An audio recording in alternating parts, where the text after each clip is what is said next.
Assalamualaikum warahmatullahi wabarakatuh. Perkenalkan, kami dari kelompok 2, saya Tasya Anggono. Kami akan mempresentasikan paper kami mengenai manajemen dana bank di Bank DKI Jakarta.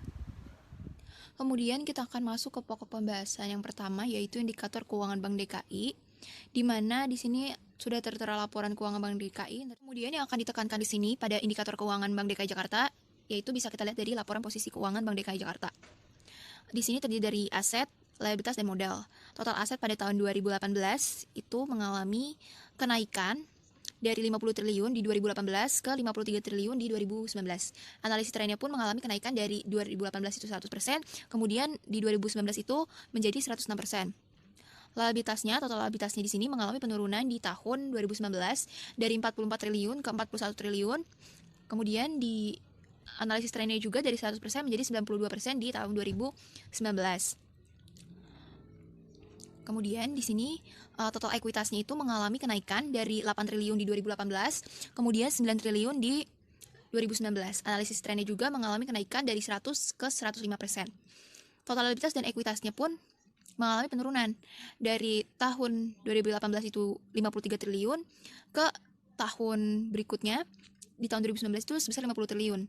Dan analisis trennya itu mengalami penurunan dari 100% ke 94%. Kita akan membahas sumber dan alokasi dana Bank DKI. Di sini sudah ada tabel sumber dana yang terdiri dari DPK 1, DPK 2, dan DPK 3. Kemudian ada alokasi dana yang terdiri dari likuiditas, profitabilitas, operasional. Yang hasil analisisnya itu, sumber dana Bank DKI merupakan sumber dana yang berasal dari DPK 3 atau simpanan, di mana sumber tersebut berasal dari giro, tabungan, deposito, yaitu sebesar 77%. Maka dapat disimpulkan bahwa Bank DKI tidak mengandalkan pinjaman sebagai sumber dana utamanya. Kemudian, yang kedua, sumber dana Bank DKI banyak dialokasikan untuk kebutuhan profitabilitas, di mana alokasi paling menguntungkan dalam bentuk kredit. Kemudian yang terakhir, sumber dana Bank DKI pada tahun 2019 mengalami penurunan yang signifikan pada DPK 2. Kondisi tersebut dikarenakan Bank DKI mengurangi pinjaman dari bank lain. Di sini saya akan membahas identifikasi dana sesuai prioritas Bank DKI Jakarta. Identifikasi dana dari sumber dana di sini jumlahnya itu total sumber dananya dari 53 triliun mengalami penurunan ke 50 triliun pada tahun 2019 dari 2018. Untuk alokasi dana sesuai prioritasnya di sini terbagi menjadi primary reserve, yaitu total primary reserve di sini adalah 9 triliun pada tahun 2018 dan 2019. Proporsi primary reserve di sini itu sama-sama sebesar 18%. Kemudian secondary reserve, total secondary reserve-nya di sini itu mengalami kenaikan. Bisa dilihat dari proporsinya dari 1% ke 4%. Kemudian ada tertiary reserve. Di sini mengalami penurunan dari 2018 ke 2019 dari 55% ke 53% dari proporsinya. Kemudian portfolio investment itu proporsinya mengalami penurunan dari 24% ke 21%. Untuk fixed asset di sini, total fixed assetnya ini dia mengalami kenaikan, bisa dilihat dari proporsinya itu sebesar 2% ke 4%. Di sini adalah bagian dari alokasi dana full of fund approach pada 2018. Ini adalah asset location approach pada tahun 2018 juga. Kemudian ini adalah full of fund approach pada tahun 2019. Dan ini asset location approach pada tahun 2019. Assalamualaikum warahmatullahi wabarakatuh. Saya Amin Nurwahyuni Fatmawati. Saya akan meneruskan presentasi dari Tasya Anggono, yaitu tentang likuiditas dan probabilitas. Yang pertama itu saya akan menjelaskan tentang likuiditas. Pengukuran likuiditas Bank DKI ada 4, quick ratio, cash ratio, FDR, sama FAR. Nah, kami akan menghitung laporan tahunan 2019 Bank DKI.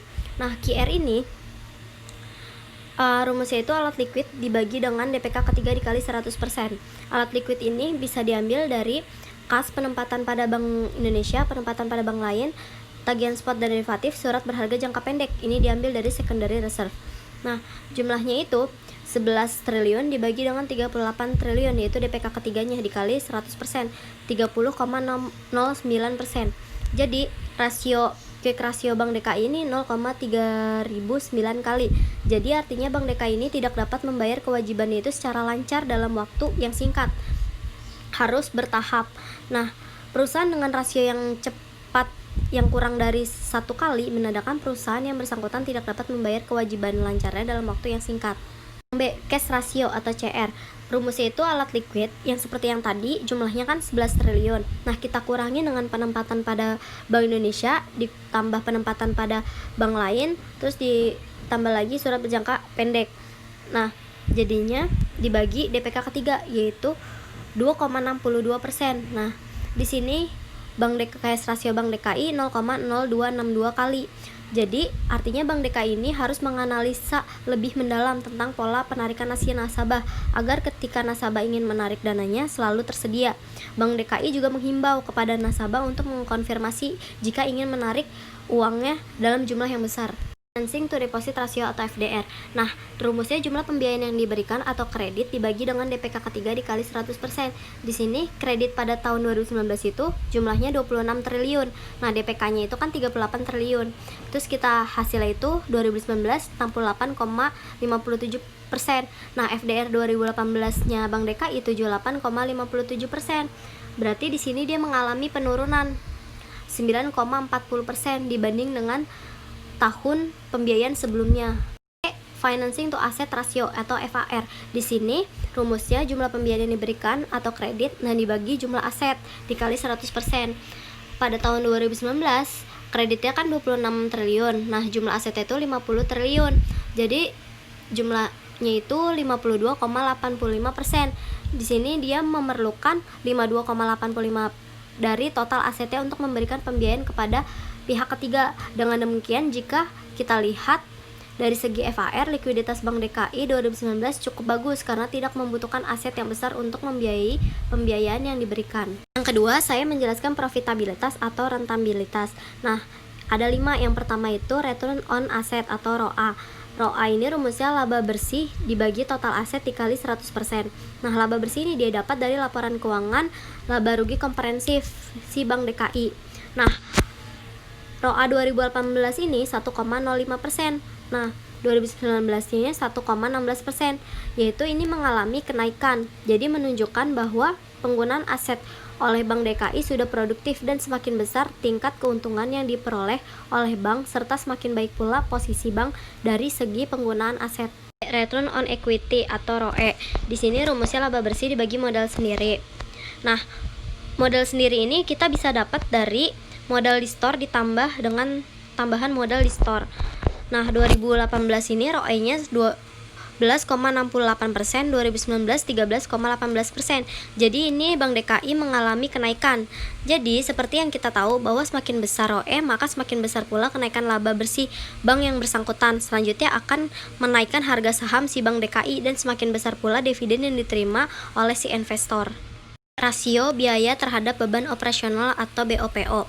Nah, rumusnya beban operasional dibagi pendapatan operasional. Nah, ini harus udah dijumlah dengan bunga beban operasional dan bunga pendapatan operasionalnya. Nah, BOPO 2018 itu hasilnya 78,78%, 2019 77,25%. Nah, ini dia mengalami penurunan 1,53%. Berarti Bank DKI BOPO-nya ini mengalami kategori kurang sehat. D. Net Profit Margin atau NPM. Di sini laba bersih dibagi pendapatan operasional. Nah, NPM 2018 16,73%, 2019 16,84%.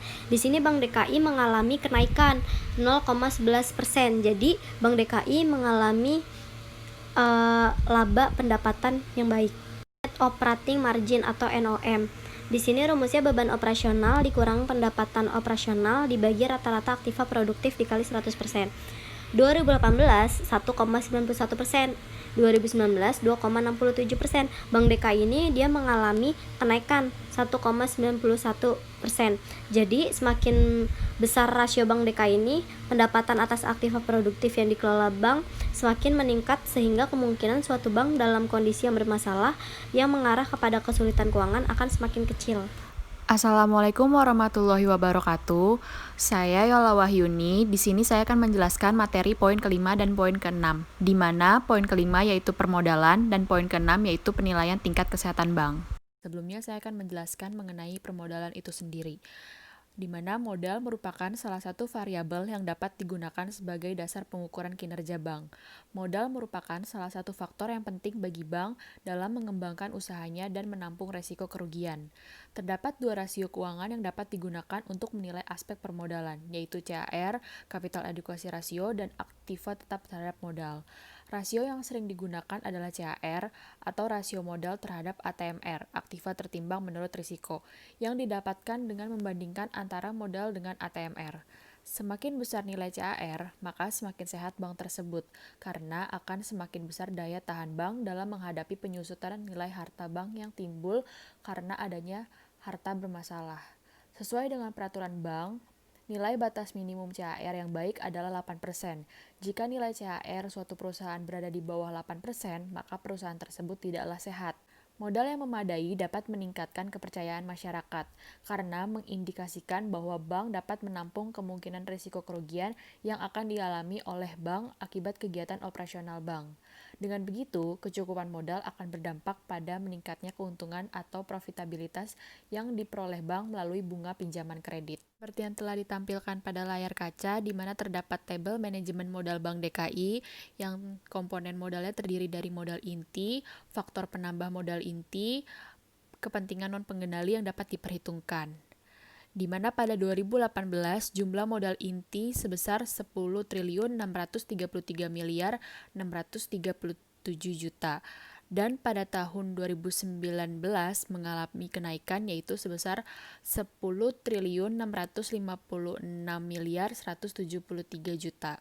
Lalu selanjutnya ada modal pelengkap di mana jumlah modal pelengkap Bank DKI sebesar 282 miliar 332 juta rupiah dan pada tahun 2019 sebesar 238 miliar 426 juta rupiah. Ini dapat dilihat pula tabel aktiva tertimbang menurut risiko, di mana pada tahun 2018 total ATMR sebesar 27.474 miliar 276 juta dan pada tahun 2019 mengalami kenaikan sebesar 30.029 miliar 281 juta. Lalu selanjutnya ada tabel rekening administratif Bank DKI, di mana pada tahun 2018 sebesar 21 miliar 448 juta rupiah dan pada tahun 2019 mengalami penurunan sebesar 17 miliar 724 juta rupiah. Lalu kita masuk pada perhitungan CAR pada Bank DKI tahun 2018-2019, di mana perhitungan CAR pada Bank DKI ini memiliki dua cara, yaitu yang pertama dengan membandingkan modal dengan dana-dana pihak ketiga dan yang kedua membandingkan modal dengan aktiva beresiko. Di mana pada cara pertama yaitu membandingkan modal dengan dana-dana pihak ketiga pada tahun 2018 ditunjukkan sebesar 29,2% dan pada tahun 2019 ditunjukkan sebesar 28,2% dan selanjutnya dengan membandingkan modal dengan aktiva beresiko, di mana pada tahun 2018 ditunjukkan sebesar 39,6% dan pada tahun 2019 ditunjukkan sebesar 36,3%. Kita masuk poin ke-6, yaitu penilaian tingkat kesehatan bank. Kesehatan bank menjadi kepentingan semua pihak, yaitu pemilik bank, manajemen bank, masyarakat sebagai pengguna jasa bank, dan pemerintah sebagai regulator. Dimaksudkan sebagai tolak ukur bagi pihak manajemen bank, apakah mereka menjalankan bisnis bank sesuai dengan ketentuan yang berlaku, sehingga dapat terhindar dari permasalahan yang terjadi pada waktu itu. Kepercayaan dari masyarakat dan stabilitas moneter di Indonesia merupakan faktor yang dipengaruhi dari hal tersebut. Tingkat kesehatan bank adalah penilaian kualitatif atas berbagai aspek yang berpengaruh terhadap kondisi atau kinerja suatu bank melalui penilaian kuantitatif dan atau penilaian kualitatif terhadap faktor permodalan, kualitas aset, manajemen, rentabilitas, likuiditas, dan sensitivitas terhadap risiko pasar. Maka dalam poin atau bab sebelumnya telah dihitung indikator yang mempengaruhi penilaian kesehatan bank. Perhitungan dan analisis yang dilakukan untuk mengetahui kesehatan Bank DKI termasuk pada golongan bank yang tetap terjaga atau cukup sehat. Dalam penilaian risiko hukum, Bank DKI tidak memiliki masalah terhadap izin yang mengacu pada perundang-undangan yang berlaku. Jika pada risiko ini mengalami kegagalan, maka akan menimbulkan masalah likuiditas hingga mengalami kebangkrutan dan ditutupnya bank oleh otoritas yang berwenang. Sekian presentasi dari kami, kurang lebihnya mohon maaf. Wassalamualaikum warahmatullahi wabarakatuh.